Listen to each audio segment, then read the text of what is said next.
Assalamu alaikum. In this video, I'm going to talk about giving compliments. Your praising and giving compliments is really inspiration for doing great work. Okay, so how many ways for giving compliments? So let's learn.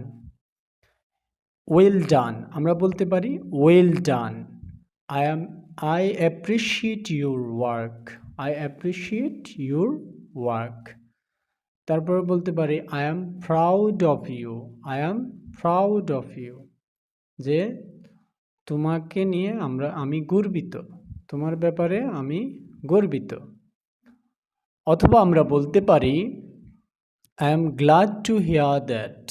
I am glad to hear that. আমি এটি শুনে আনন্দিত। It's really remarkable. এটা সত্যি প্রশংসাযোগ্য। আমরা এটা বলতে পারি It's really remarkable. আমরা আরও বলতে পারি You are such a genius. তুমি সত্যিই একজন প্রতিভাবান। তাহলে আমরা এভাবেই কাউকে কোনো ভালো কাজের জন্য আমরা অ্যাপ্রিশিয়েট অর্থাৎ তার মূল্যায়ন করতে পারি, তাকে প্রশংসিত করতে পারি।